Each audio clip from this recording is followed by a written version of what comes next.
दादर आ कबूतर खाना, दादर का ये कबूतर खाना आप देख सकते हो कितना कबूतर है यहाँ पे। ये पिंजरे में मांदा कबूतर रहता है। ये पूरा कबूतर खाना आपको दिखा रहा हूँ। 1 लाख कबूतर अभी ये देखो ना, एक के ऊपर एक गिरा है। 1 लाख कबूतर यहाँ पे दिन में आता है। ये चारों तरफ आपको कबूतर नजर आएगा, चारों तरफ। ये देखो झाड़ के ऊपर, यहाँ पे भी।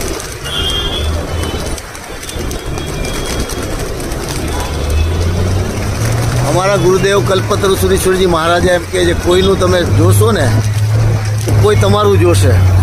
આ અબોલ પક્ષી ક્યારે તમને એમ નથી કહેતા કે અમને ચણ આપો, पर आप जब भी ये चण डालते हो ना तो उनके अपने आप ही ये दुआ निकलती है।